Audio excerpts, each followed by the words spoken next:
Good morning. I have been fascinated through the years with the concept of the Word. Thought about all of the tangents of the meaning of the Word, uh, remembering, of course, that God spoke the Word into existence through the use of the Word. Remember Genesis 1, it says, "And God said," and then the creation took place.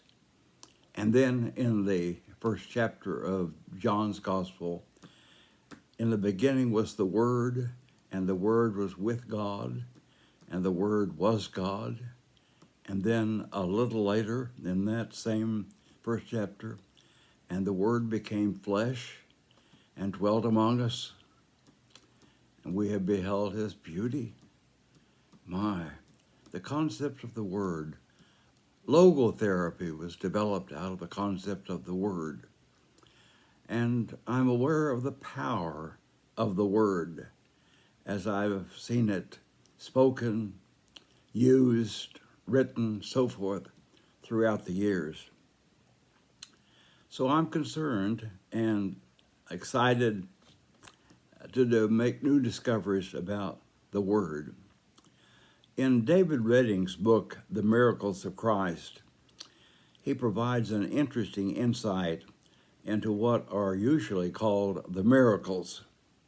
However, he points out that the word miracle is not used in the Gospels in reference to Jesus' use of his powers to heal and to raise.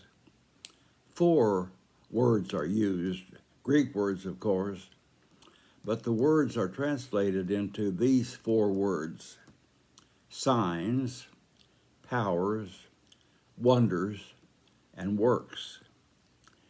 And then in John 14, to me, one of the most significant and intriguing chapters in all of the gospel records, Jesus speaks some unusual words in reference to the use of his powers.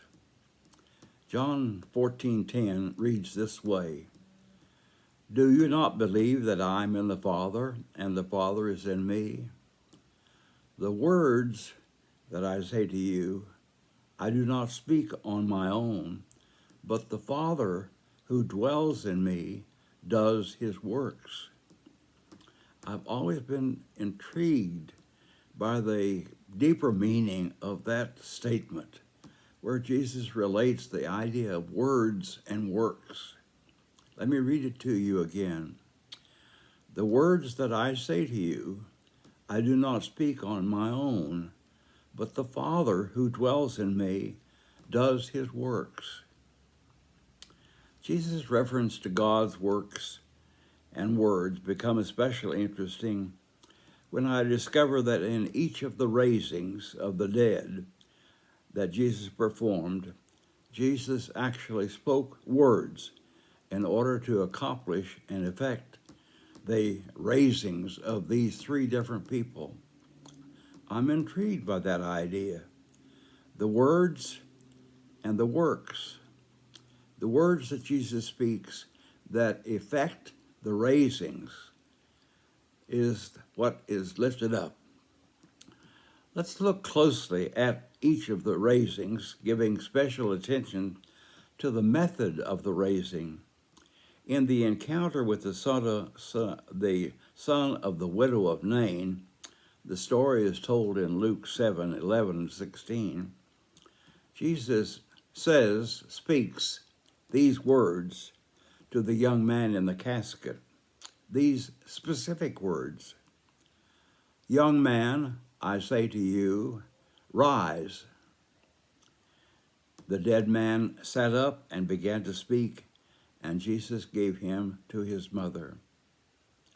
Jesus speaks the resurrection, the raising, the resuscitation of this young man into existence through the power of his word or words. In the encounter with Jairus, the leader of the synagogue, Jesus takes Peter and James and John and goes into the room where the young girl is lying on a bed.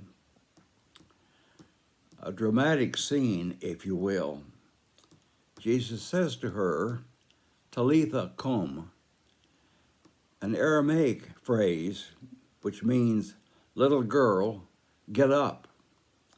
And immediately the girl got up and began to walk about, and she was 12 years of age.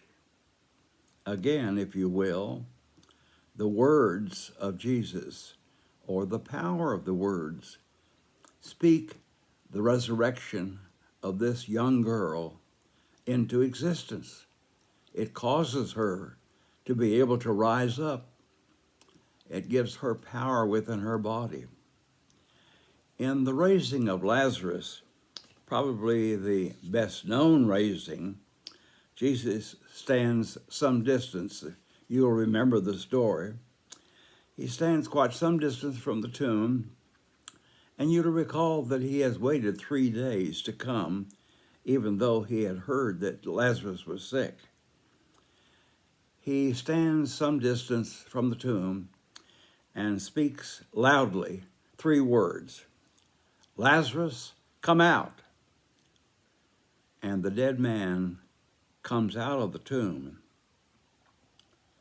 The words and the effect of the words, the power of the words, causes and affects the raising of Lazarus. I bring these 3 raisings to your special attention because of the statement that Jesus makes to the disciples in John 14, the statement I referred to before. A theological declaration that Jesus makes about his power, but about the power of his words and the source and the intent of his work in relationship to God the Father.